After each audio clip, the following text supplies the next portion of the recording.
Look at this jokester, Tesla bot. Look at this Cybertruck, man. You ever seen one of these before? Whoa, whoa, whoa, whoa, whoa. Uber for Sean.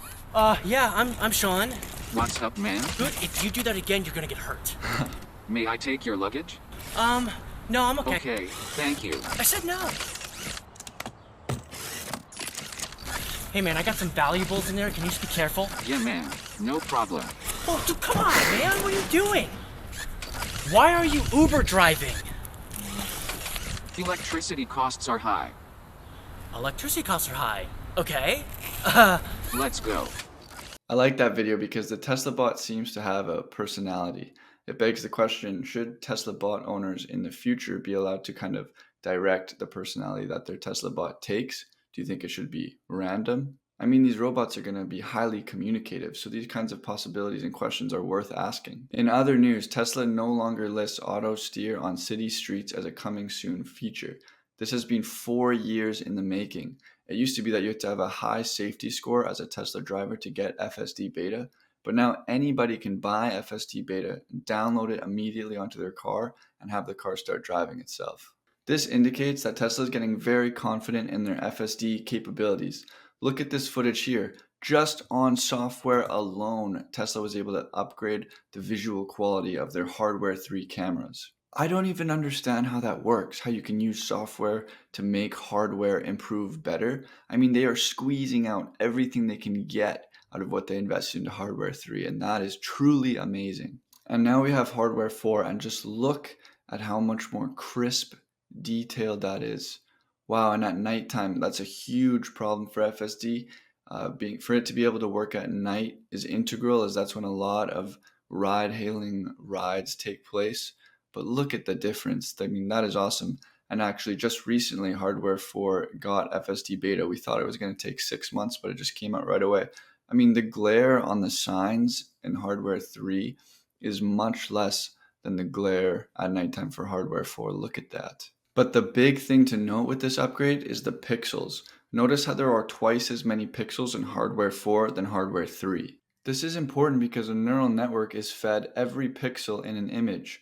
See how this circle has 784 pixels? Well, as you can see here, every single pixel is threaded through the neural network. That means that by Tesla doubling the amount of pixels in their hardware, they are increasing the accuracy of their neural networks when they make decisions. Tesla receives and processes 160 billion frames per day. And if those frames contain, 3,000 pixels as seen in Hardware 4, they're processing over 1 trillion pixels a day through their neural networks. So how does a neural network actually help these cars drive? Well, let's look at this example. This neural network is going to try and determine whether it is fed a square, a circle, or a triangle. This first line you see is the input layer. The hidden layers in the middle is where all of the compute happens. And finally, the neural network will make a decision in the output layer. Every pixel of the circle was fed through the neural network, and the neural network concluded that it was a square, so it was wrong. And this happens when you're using your FSD beta. Sometimes the car makes a poor decision. And the way that FSD improves is that beta tester will press the little blue button, and that will send that moment, that video footage to Tesla for them to make it better, so that next time you come across that scenario, the car does not make a mistake. And the way Tesla does that is through a process called back propagation. You can see it there at the bottom right of the image. Tesla feeds video data back into the neural network of a similar situation, so that you see all those numbers in the hidden layers, those will change because what those are probabilities. And by feeding it more video data, those probabilities change. So when it sees similar situations, their decision changes the more video data they get. So now, after switching around the numbers, the neural network thinks that it is a circle. So now it is correct because it was given more data that helped it make more accurate decisions. So with that new knowledge, let's watch some footage of Tesla taking on some difficult cases. Let's see what happens here.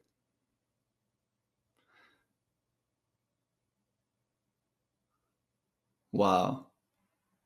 Tesla safely waits. There's construction. You couldn't even see where the left turn was. I mean, it was completely invisible. You couldn't even see where it was going. And there was all sorts of obstacles in that scenario. And Tesla navigated that beautifully.